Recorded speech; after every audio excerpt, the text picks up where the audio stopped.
Buenos días. En las próximas 2 semanas vamos a concentrarnos en comparar los diferentes sistemas de salud a nivel mundial, ver quién tiene mejores resultados, ver cómo están organizados, etcétera. Luego de estas 2 semanas haremos la presentación de los trabajos finales. El próximo viernes, estas 2 semanas tendremos, el próximo viernes tendríamos una clase, no una clase, pero una sesión sincrónica para responder preguntas al trabajo final. ¿Sí? Espero que cualquier duda pueden mirar el programa.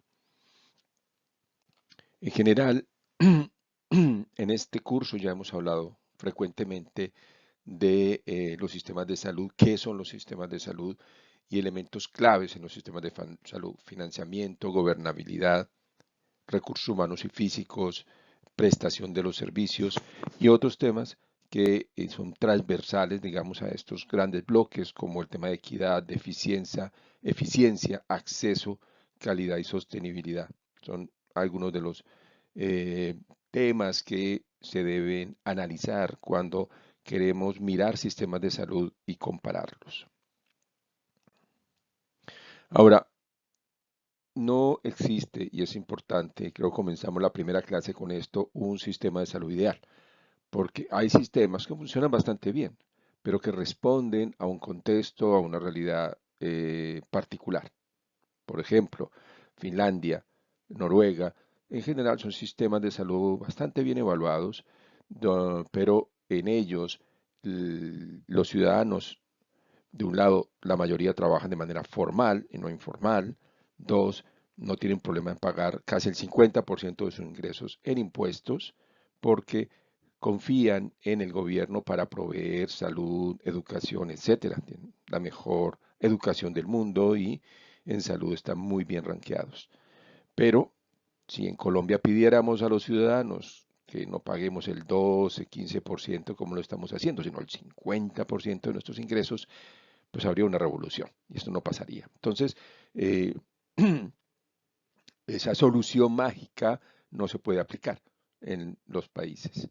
Igualmente, en un país como Estados Unidos, no hay constitucionalmente la posibilidad de que el gobierno, digamos, eh, monopolice los servicios, eh, sean de salud, de educación, etcétera.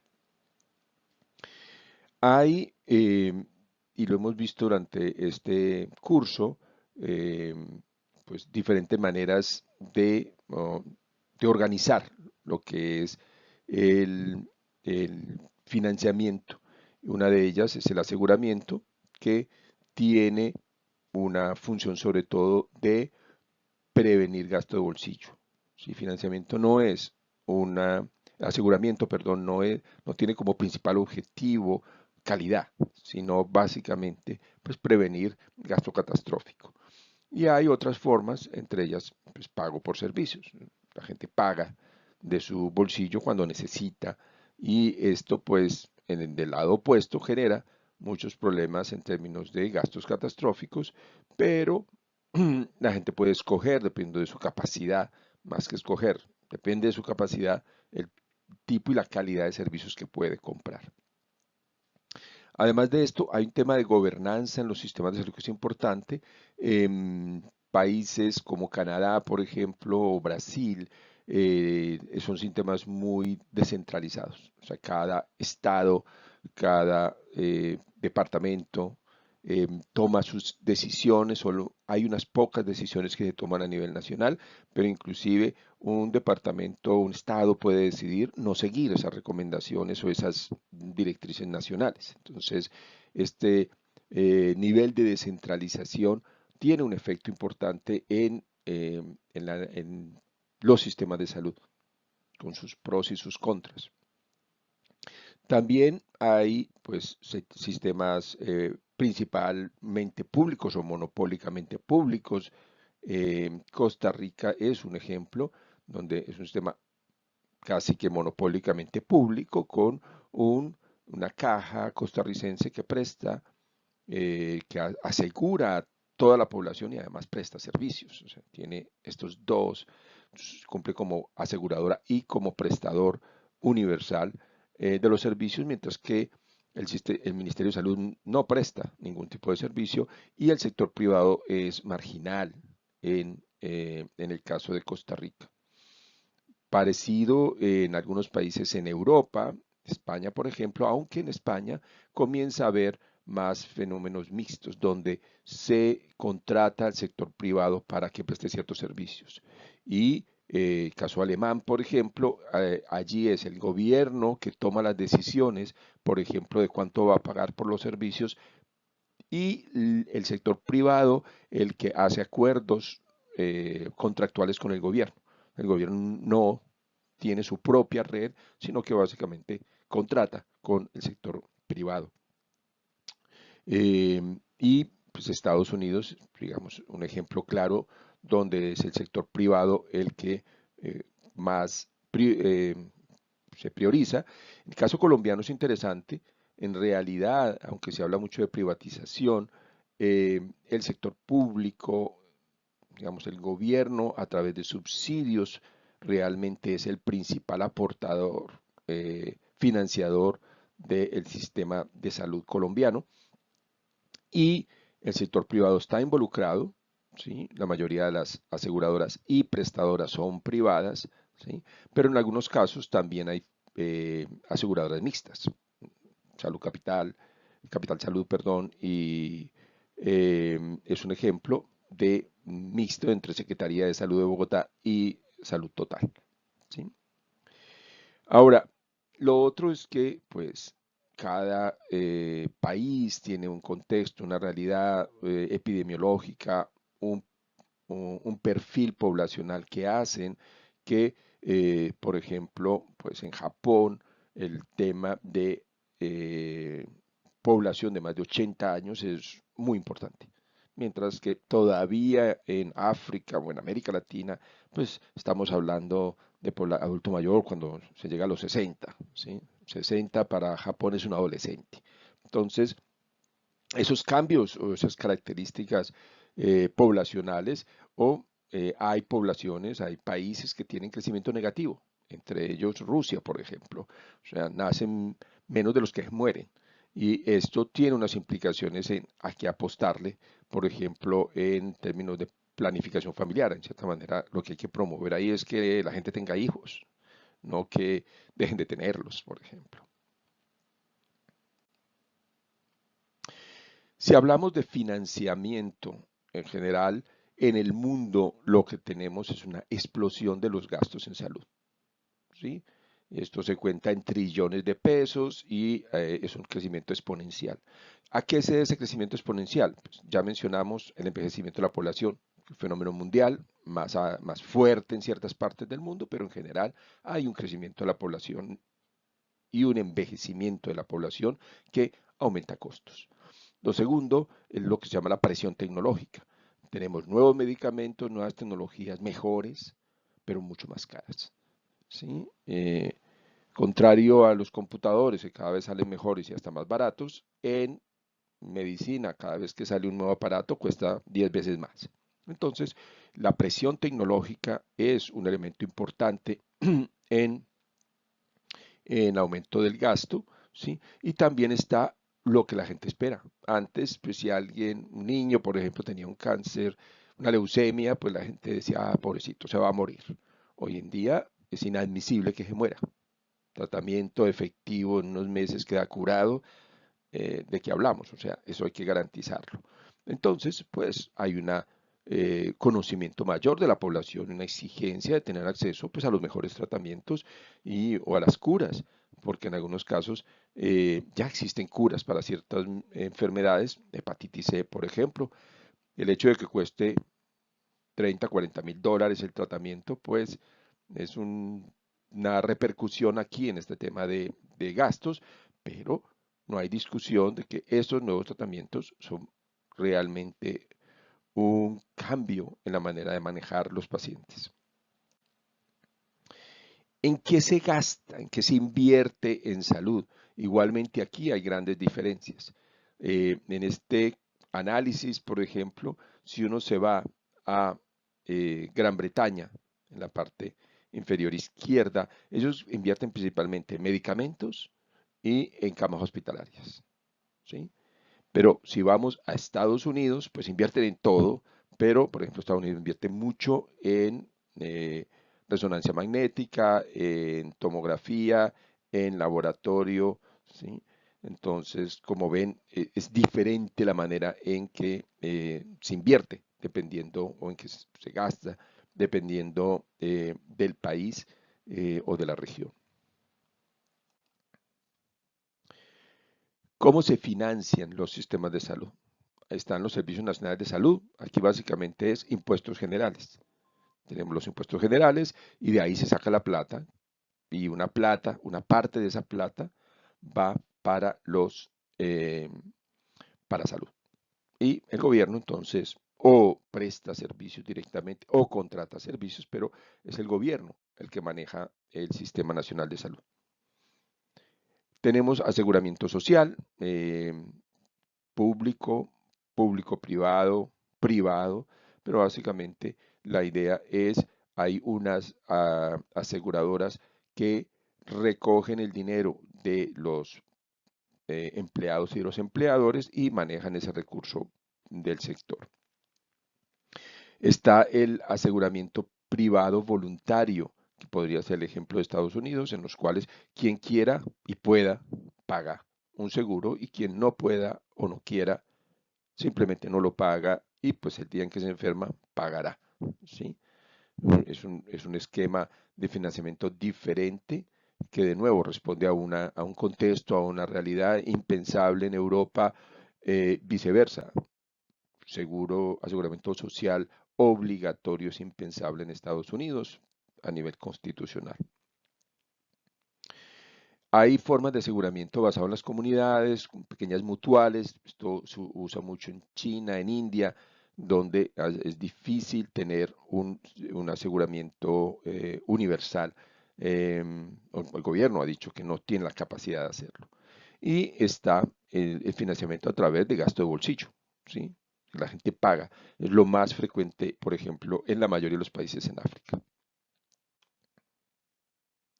Ahora, ¿qué ventajas y desventajas tiene cada una de estas maneras de financiarse? Pues los impuestos generales tienen la ventaja de que en general es una cobertura universal.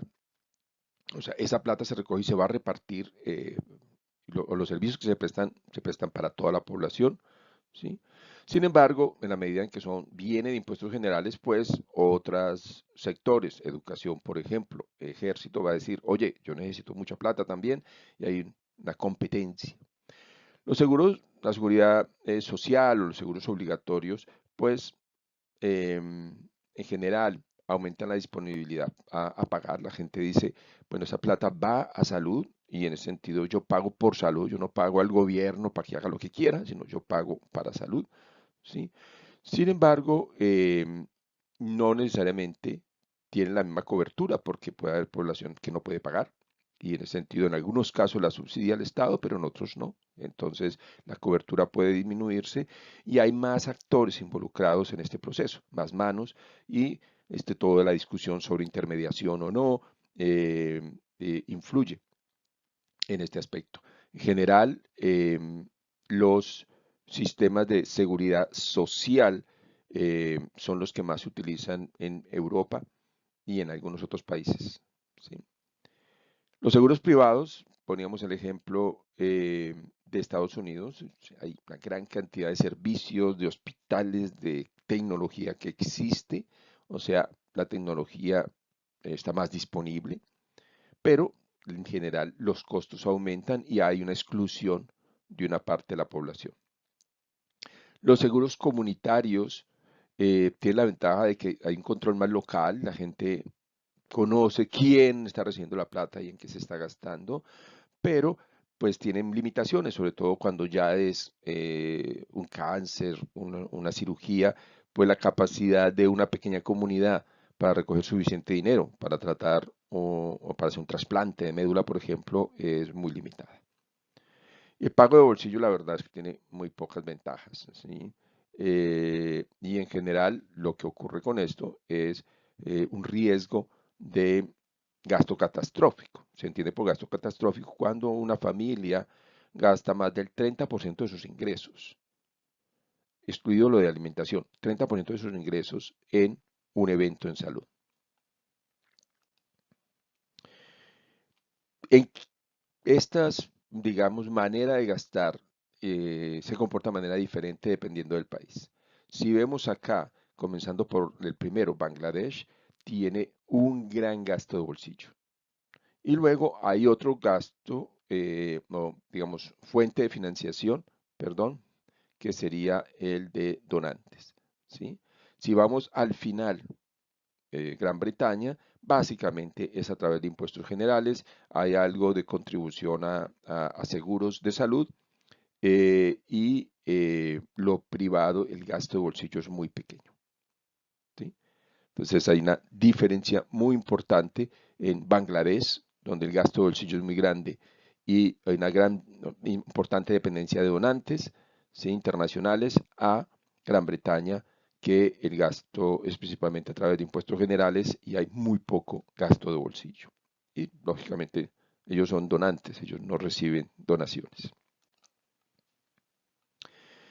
Si comparamos lo que es los gastos del gobierno comparado con los gastos de la seguridad social, digamos, sería el equivalente en Colombia al régimen contributivo y subsidiado, países como Gran Bretaña, Islandia, perdón, y Suecia tienen principalmente gastos de impuestos generales, o sea, es principalmente pago directo del gobierno, mientras que países como Eslovenia o Estonia principalmente es a través de régimen contributivo, de pago a la seguridad social. Si pasamos a otro elemento, ya no salimos de financiamiento, nos vamos a prestación.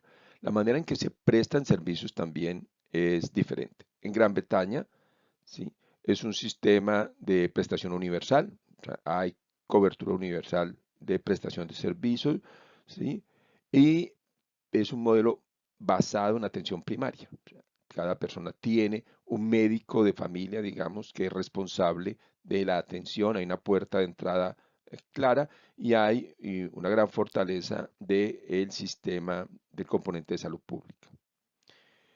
Cuba tiene un modelo principalmente de medicina familiar, de prestación de servicios a nivel domiciliario y en la familia, donde también hay equipos médicos y interdisciplinarios que se ocupan de poblaciones específicas, tienen cobertura universal y eh, esto, pues digamos, funciona todos estos equipos directamente con funcionarios del Estado.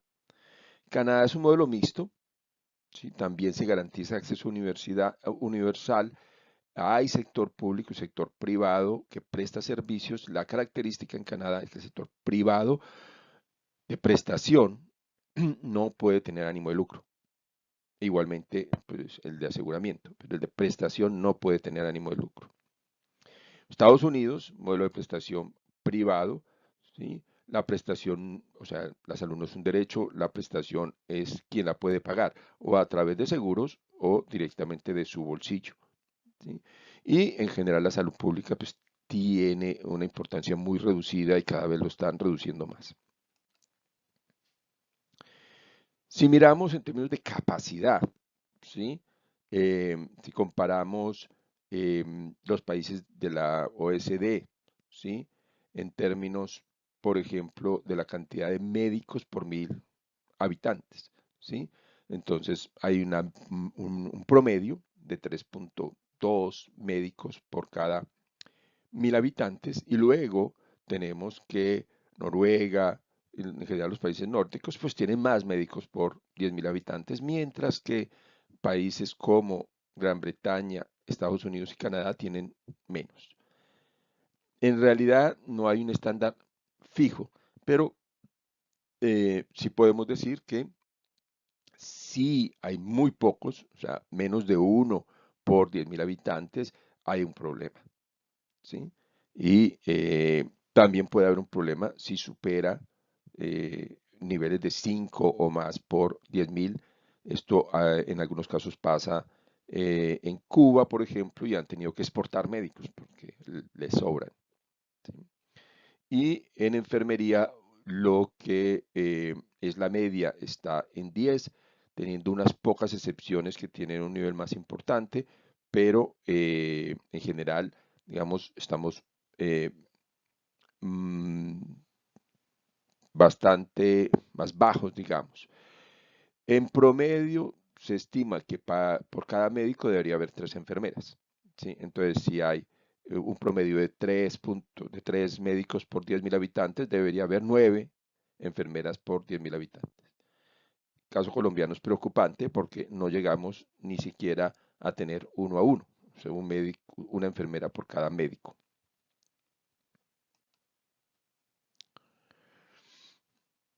Términos de gasto, hemos hablado de financiamiento, de prestación, miremos un poco el gasto. Decíamos que ese gasto está incrementando en todo lado, ¿sí? Pero hay un líder, digamos, del gasto mundial, y ese líder del gasto mundial es Estados Unidos. Esto aquí se presenta en términos del porcentaje del GDP, del PIB, Producto Interno Bruto, ¿sí? Y la tendencia es a que esto siga aumentando y siga, digamos, en una línea logarítmica y genera un debate importante a nivel mundial y es hasta dónde podemos seguir para arriba, para arriba, para arriba. O sea, esto debería por lo menos aplanarse un poquito. Bajar de pronto no, pero no seguir subiendo de esta manera.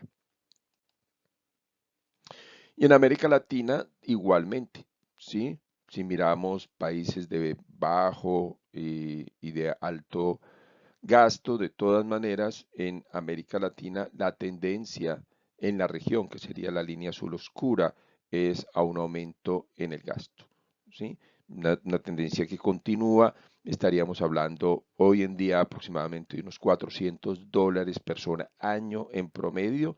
Colombia está más o menos en 500, ¿sí? Con países como Bolivia que tienen, no llegan a 100, y con países como México, Chile, que invierten más del doble que lo que invierte Colombia.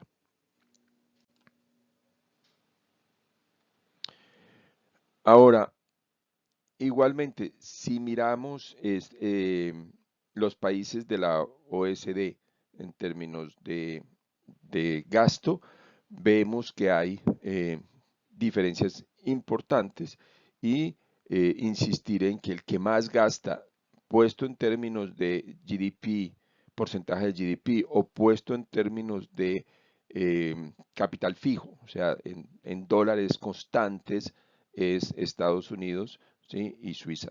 Serían los dos que más gastan. Y si ustedes ven hacia el final de la lista, pues Colombia es uno de los que gastaría menos, en realidad. Esto no necesariamente quiere decir que lo esté haciendo mal, puede haber un tema también que está siendo eficiente en ese gasto, ¿sí?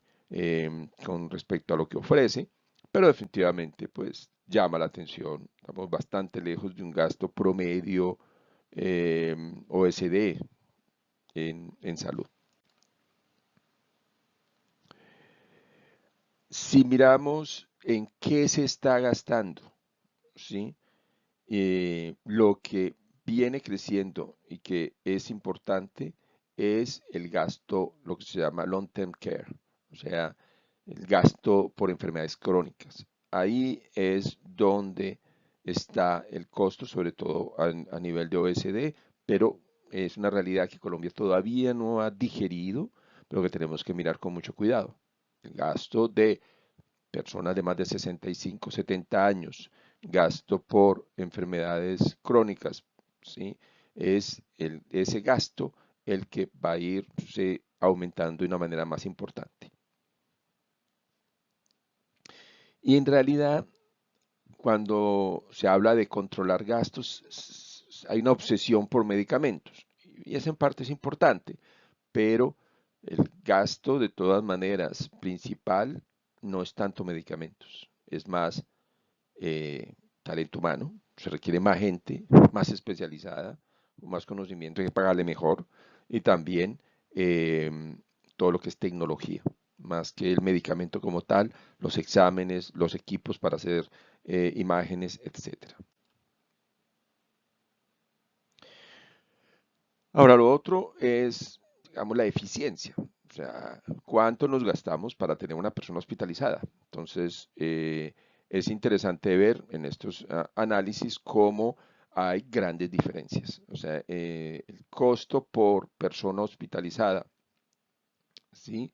En Gran Bretaña, por ejemplo, estaría en $13.000, mientras que en Estados Unidos está en 29.000, ¿sí? O en Canadá en 16.000.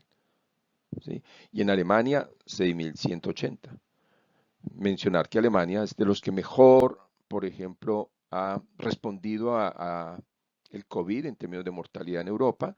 Eso es la envidia de todos, porque tiene una mortalidad muchísimo más baja que Italia, España, Gran Bretaña, ¿sí? Y es interesante ver cómo gastan menos en las hospitalizaciones, ¿sí? O sea, gastarían una cuarta parte de lo que gasta Estados Unidos por persona hospitalizada.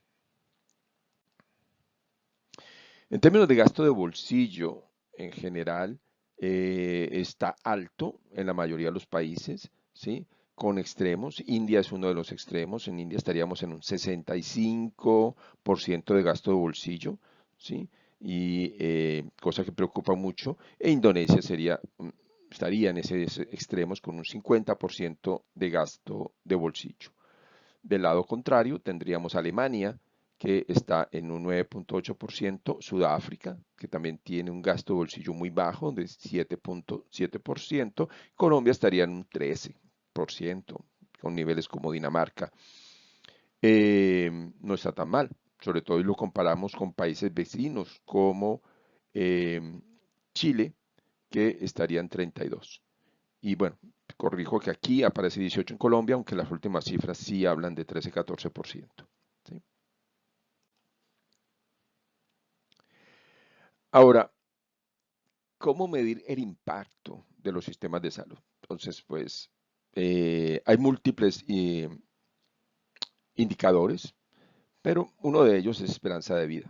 Claramente, la esperanza de vida no está solamente relacionado con la, los sistemas de salud, y de por sí, una parte de la tarea es ver un video sobre esperanza de vida en los últimos 200 años y lo que se demuestra, digamos, lo que ha influido más han sido las guerras y las epidemias y la descolonización y el desarrollo económico. Esas cosas son las que han realmente influido en la esperanza de vida, no tanto cuántos hospitales haya ni cómo financiemos los sistemas de salud. Entonces, tener cuidado cuando nos obsesionamos con los sistemas de salud. Pero definitivamente influye o aporta los sistemas de salud a el financiamiento, perdón, al resultados como esperanza de vida. Y ustedes pueden ver acá que hay grandes diferencias, ¿sí? De un lado tienen en el extremo derecho, en esperanza de vida, países como Japón y Canadá, ¿sí? Con altas esperanzas de vida. Y en la esquina izquierda, países como India y Sudáfrica con grandes, digamos, con muy bajas esperanzas de vida. Si además miramos la gran dispersión, ¿sí? Esa gran dispersión tiene que ver con esperanza de vida dependiendo de la enfermedad que la persona tiene. Si tiene VIH, pues se muere más rápido, si tiene eh, tuberculosis se muere más rápido, pues si tiene hipertensión, como que la cosa no le va tan mal, ¿sí? Entonces, lo importante acá es notar cómo hay países que lo están haciendo, digamos, mal. India es un buen ejemplo y países que lo están haciendo muy bien en términos de esperanza de vida. Aquí no hay otros países que lo están haciendo peor aún, entre ellos Somalia, ¿sí? Somalia está en 42 años en esperanza de vida. Eh, entonces, pues comparado con India inclusive, que pues está mal, pero están ya en 56, 57, pues Somalia está mucho peor. Lo otro es pues mortalidad infantil. Y en general hay una disminución de la mortalidad infantil. De nuevo, no solo en relación a los sistemas de salud, pero los sistemas de salud, las vacunaciones, las mejoras en la atención de los niños, partos, que no se mueran durante el parto, etcétera, está teniendo un efecto importante, ¿sí? Con una disminución notoria en el número de muertes. ¿Sí? Estaríamos hablando de una reducción del 48% en la mortalidad infantil. ¿Sí? Y de ello, una parte importante son las vacunas. De nuevo, más que la prestación, aquí la salud pública puede sacar pecho y decir, nosotros tenemos que ver con este asunto. Ahora, definitivamente, a pesar de que globalmente hay una mejora, esa mejora pues tiene grandes desigualdades. Entonces la mortalidad infantil, que está en rojo acá en algunos países de África, sigue siendo muy elevada. ¿Sí? Si miramos las Américas, en general la mortalidad infantil es baja, pero países como Bolivia, Guatemala, Nicaragua, Honduras todavía tienen mortalidades infantiles altas. Entonces, hay una diferencia importante entre la mortalidad, inclusive de Costa Rica como país vecino o Colombia comparado con la mortalidad en Bolivia, mortalidad infantil en menores de 5 años. Otro tema importante es desigualdad. ¿Sí? Decíamos, y uno de los grupos está trabajando el tema de desigualdad porque se considera o consideramos que un determinante de la salud y un determinante, entonces los sistemas de salud que son más equitativos influyen en este indicador, ¿sí? Y la desigualdad afecta a la mortalidad materna, afecta a la mortalidad infantil. Entonces, pues aquí en rojo están los países más desiguales del mundo en términos de mortalidad materna, o sea que más desiguales que donde se genera, donde hay una mayor mortalidad materna, y países con menores desigualdades serían los que eh, están en oscuro, Canadá, por ejemplo, y Europa serían un buen ejemplo. Hacer un ranking de países. El último intento que hizo la OMS fue en el 2000, hace 20 años, y no han querido volverlo a intentar, porque les llovieron críticas a intentar hacer un ranking que mide la, eh, el funcionamiento de los sistemas de salud. Pero este intento fue interesante y básicamente lo que muestra es que eh, los mejores rankeados, a partir de tener en cuenta la cobertura, de tener en cuenta su financiamiento, su prestación, etcétera, eran pues, Europa, eh, Canadá y Australia. Y yo creo que podemos llegar a tener un acuerdo de que esto puede ser cierto. En esas épocas Venezuela estaba aquí relativamente bien, pero ese bien, pues hoy en día ya no es una realidad, ¿sí? Y habría países que, como México, por ejemplo, que en realidad en términos de acceso y de cobertura iban para abajo, Argentina también, aunque también en un momento de situación, crisis económica en Argentina. Pero en general, estos ejercicios han venido desapareciendo, este ranking de los sistemas de salud. De todas maneras, si es posible combinar diferentes indicadores, ¿sí? Y plantear un desempeño de los sistemas de salud. Esto es estadísticas mundiales de la OMS que hace como un desempeño. Ese desempeño entonces le da un ranking, un valor a ese desempeño, ¿sí? Aquí, por ejemplo, pues comparan Gran Bretaña, Canadá, Cuba con Estados Unidos, ¿sí? Y comparando estos 4 países, lo que es interesante es que el desempeño pues, más alto lo tenga Estados Unidos, ¿sí? Porque en realidad tiene más problemas que los otros países, o sea, Gran Bretaña con Estados Unidos, por lo que hemos venido hablando, pues yo rankearía mejor Gran Bretaña. Pero si se mira en términos de mortalidad infantil, mortalidad materna, personal, número de médicos, número de camas, pues sí es posible que Estados Unidos tenga esto. Pero si le agregas indicadores como gastos de bolsillo y otros, inequidades, muy posiblemente el ranking va a variar y Gran Bretaña esté muy por encima de Estados Unidos, inclusive Cuba en algunos aspectos puede estar mucho mejor que Estados Unidos, definitivamente en cobertura universal lo supera con creces. En Colombia, en general, pues tenemos una esperanza de vida que ha venido disminuyendo, ¿sí? Y esto es importante, ¿sí? Además de esto, pues tenemos un país que ha venido envejeciendo, un país donde las enfermedades crónicas tienen una importancia cada vez mayor, pero donde, sobre todo en ciertas regiones, las infecciosas y las externas, incluido el suicidio y el homicidio, son importantes. Entonces, en cierta manera, no podemos decir que Colombia solo hay que mirar el tema de las crónicas, sino que nos toca darle a todos los frentes. Ahora, una cosa importante a plantearse es, ok, dijimos que no depende solo del sector salud si se mejora la esperanza de vida. Ahora, si invertimos más en el sector salud, ¿realmente se mejora la esperanza de vida? Y la respuesta es sí. O sea, países que invierten más en salud tienen una mejora en la esperanza de vida. Entonces, países con muy bajo ingreso e inversión en salud, como puede ser Somalia, tiene muy baja esperanza de vida y viceversa. Esto sobre todo, digamos, hasta un promedio de $1.000 a año es muy evidente. De ahí en adelante, cuando ya se pasa a 4.000, 8.000, 17.000, hay dudas de la eficiencia de esta inversión.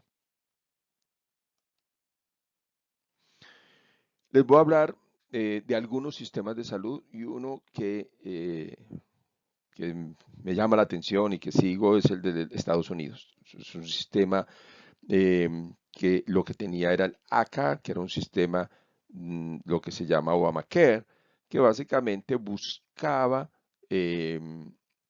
aumentar el número de personas que tenían un seguro, involucrando más a los empleadores en pagos o aportar para el pago del seguro de los empleados y también permitir o obligar a los empleados, digamos, independientes, los trabajos independientes que se afiliaran a algún tipo de seguro. Para lo cual, pues de un lado, había penalización si no estabas afiliado y lo otro, el Estado, si no alcanzabas a tener suficientes ingresos, subsidiaba ese seguro. Además de eso, tienen dos seguros públicos, un seguro para menores de 5 años y un seguro para mayores de 65 años. Obamacare, Obamacare, sorry, Medicaid, Medicare, estos son seguros públicos que existen y al que puede tener acceso toda la población. Entonces, pues un país que confía mucho en el mercado, de todas maneras en estos temas le toca meter el bolsillo. Y lo que se ve es que digamos, el gasto en directo es alto y fuera de eso, digamos, hay los programas públicos, lo que mencionaba, estos programas públicos directos es más o menos 36, el Medicare 16, el Medicaid 19. Y en realidad todo esto hay que sumarlo a la inversión pública. Entonces el Estado, el gobierno de Estados Unidos está cubriendo más o menos el 55% del gasto en salud. Aquí hay que tener en cuenta que aproximadamente 10% de las personas no tienen seguro, o sea, unos 33 millones de las personas que están legalmente en Estados Unidos. Y no hay una cifra muy exacta del número de personas, más o menos se calcula un 7% de personas que estarían, unos 11 millones de personas que estarían indocumentadas en Estados Unidos. Entonces, pues 33 y 11 nos da unos 44 millones de personas sin ningún tipo de seguridad social en Estados Unidos. Y en términos de gasto, de un lado, aunque tengas un seguro, el mejor seguro en Estados Unidos, tienes que estar haciendo gastos, ¿sí? Entonces, en promedio, una familia va a estar gastando entre 7 y 14 mil dólares al año en servicios de salud, teniendo un buen seguro. O sea, uno paga el seguro, que dependiendo puede costar unos 1.000, 2.000, hasta 3.000 dólares al mes. Y además de eso, tienes que guardar una reservita de unos 10.000, además, son unos 1.000 dólares más al mes para pagar copayments en Estados Unidos. ¿Qué propuso Trump? Propuso básicamente acabar con el Obamacare, no hacer obligatorio asegurarse, o sea, asegura el que quiera y el que pueda, ¿sí? Intentar controlar un poco los costos de medicamentos y de atenciones, ¿sí? Y buscar reducir un poco los costos del aseguramiento. Lo primero lo cumplió, lo demás no lo ha cumplido. O sea, los costos tanto de medicamentos como de aseguramiento son cada vez más altos en Estados Unidos. Y fuera de eso, pues habían ofertado hace 4 años que entrando Trump hacían una reforma. Un año después no se pudieron poner de acuerdo en qué reforma hacer y por lo tanto estamos en el peor de los escenarios. Estados Unidos tiene todavía el Obamacare que Trump no quiere, pero no tiene tampoco ninguna otra solución, por lo tanto lo que están buscando es acabar con lo que hay y luego se verá de las cenizas que va a salir.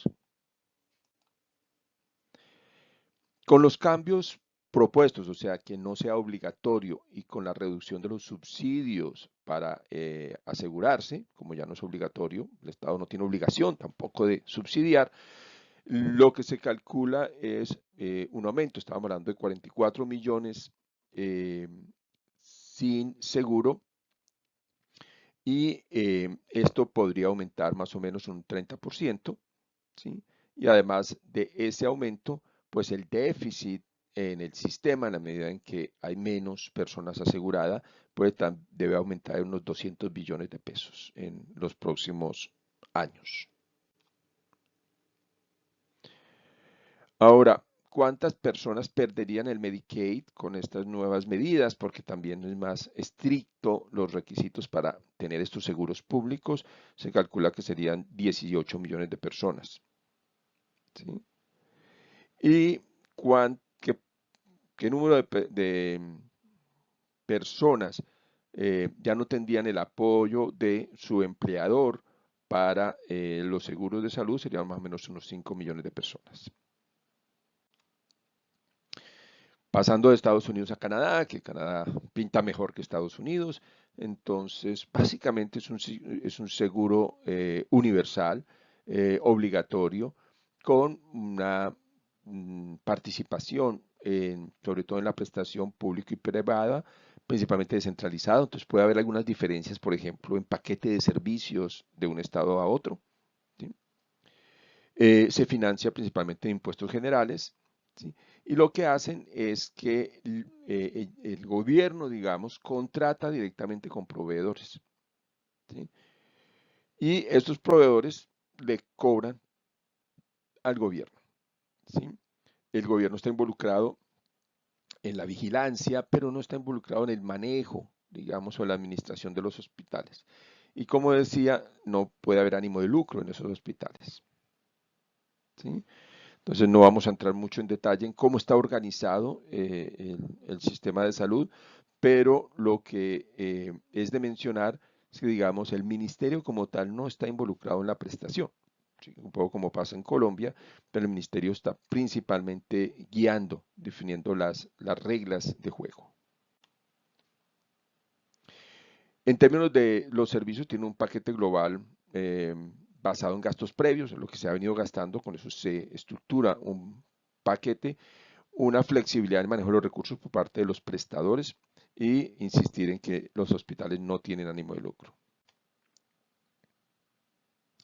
Y los profesionales pues ejercen con relativa autonomía en la medida en que los hospitales, digamos, pueden manejar el dinero que reciben para las atenciones. Hay un dinero que les llega, digamos, para funcionar y un dinero que les llega dependiendo del trabajo que hagan.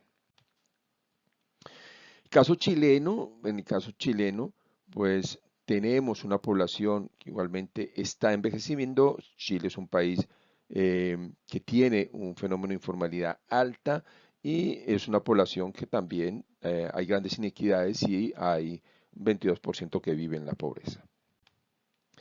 Y básicamente en Chile tendría un equivalente a las EPS con la diferencia que hay dos grandes EPS, ¿sí? Entonces, hay régimen contributivo, hay régimen subsidiado, digamos, hay dinero que llega por el gobierno y dinero que llega por los aportes de los empleados y los empleadores, y hay un sector público que es el FONASA y un sector privado que es el ISAPRE, digamos una EPS pública y una EPS privada. Lo que es interesante en Chile es que la IPS privada es la más grande y la que tiene un funcionamiento más adecuado. Lo otro interesante es, digamos, en términos de cotizaciones, se asemejaría a Colombia. Hay 7% de cotizaciones obligatorias para la seguridad social, ¿sí? Y en general tiene un sistema de prestación donde hay unos hospitales que sirven como jefes o cabezas de las redes.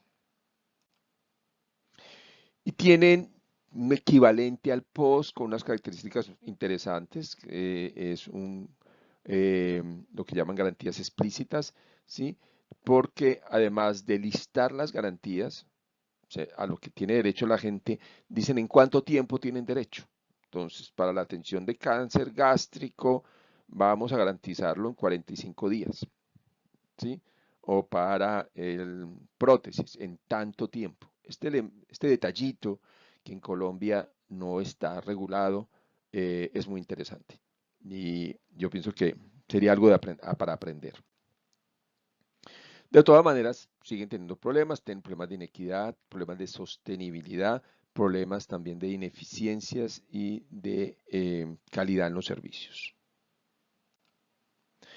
Etiopía, como un último ejemplo, tenemos un país con 83 millones de habitantes, ¿sí? En África, y básicamente es un sistema basado en que la gente pague, ¿sí? Hay el gobierno que hace algunas actividades de promoción, prevención, se encarga de las vacunas y un paquete básico. De ahí en adelante, quien necesite un ortopedista o quien necesite un ginecólogo va y lo paga. Esto el gobierno dice, no tenemos capacidad y la gente además debe pagarlo. Hay unos servicios que en general, digamos, tienen una cobertura importante, ¿sí? Y esto incluye servicios como anticoncepción o servicios como atención en vacunación. Pero continúan teniendo problemas de mortalidad materna e infantil bastante elevados y una desigualdad también muy importante, ¿sí? O sea, esto de pago de bolsillo, pues va en relación a quien puede pagar, pues le va bien y al que no, le va mal. Listo. Entonces, realmente la conclusión es que no hay conclusiones. Es difícil llegar a que me digan cuál es el ideal y no hay ideal. Eso es la única conclusión que puedo sacar. Hay maneras de medir la eficiencia, la capacidad de los sistemas, ¿sí? Y el impacto, con mucho cuidado cuando se mide impacto, porque pues mortalidad materna, infantil, esperanza de vida, no solo está influido por los sistemas de salud, pero los sistemas y la inversión en los sistemas de salud sí tiene un efecto en estos indicadores. Para las tareas, de un lado vamos a ver el video de Gapminder. Este video lo que muestra es en 200 años qué ha pasado con la esperanza de vida y insistirles en que miren un poco cuáles han sido los grandes determinantes de la mejora y los grandes momentos del declive. Guerras mundiales, gripe española, grandes declives, baches en esta tendencia a mejorar la esperanza de vida en el mundo. Segundo, vamos a entrar a la página de Helmetrics que ustedes ya utilizaron, ¿sí? Para mirar un tema diferente. Ahorita se los explico en términos de financiamiento, ¿sí? Tercero, vamos también a entrar en la página web de la OSDE y vamos a responder unas preguntas. Ahorita se las explico. Cuarto, vamos a utilizar de nuevo la herramienta ENVI de MIT para revisar un documento. En este caso es un análisis de cobertura universal a nivel mundial desarrollado por el Banco Mundial y la OMS, ¿sí? Y lo que les voy a pedir es que comenten lo que es el resumen. Lógicamente, ideal si se lo leen todo, pero si no, por lo menos obligatorio leer de la página 9 a la página 12. Entonces, con respecto a la segunda actividad, porque el video no hay que explicárselos, pero la segunda actividad, cuando ustedes entran al link van a encontrar la información de esta manera, ¿sí? Lo que necesitan hacer es, de un lado, mirar en la parte izquierda qué instituciones y países son los que más aportan al gasto. Esto es ayuda en salud, ayuda al desarrollo en salud. Development Aid Health, ayuda al desarrollo en salud. Entonces vamos a mirar qué países son los que más o instituciones son las que más aportan. ¿Qué países o regiones son las que más reciben apoyo? ¿Y en qué tipo de enfermedades o programas se hace ese apoyo? ¿Sí? Esas son las tres preguntas. ¿Qué países o instituciones ayudan más? ¿Qué países reciben más ayuda? ¿Y cuáles son las temáticas en las que se invierte más ayuda? Luego pasamos a la página web de la OSDE. Hay muchos temas, pero nos vamos a concentrar en los recursos de salud. Y en ellos nos vamos a concentrar en dos: recursos generales, Healthcare Resources, y en enfermeras, ¿sí? Y vamos a mirar, a comparar los países de la OSD en términos de, ¿sí?, cómo se comparan estos países con respecto a recursos de salud en general y cómo se comparan estos países con respecto a enfermería. Y ahí terminaríamos estas 2 semanas. Recuerden que el próximo viernes, 9:30 a 10:30, estoy disponible para responder preguntas a los grupos sobre el trabajo final.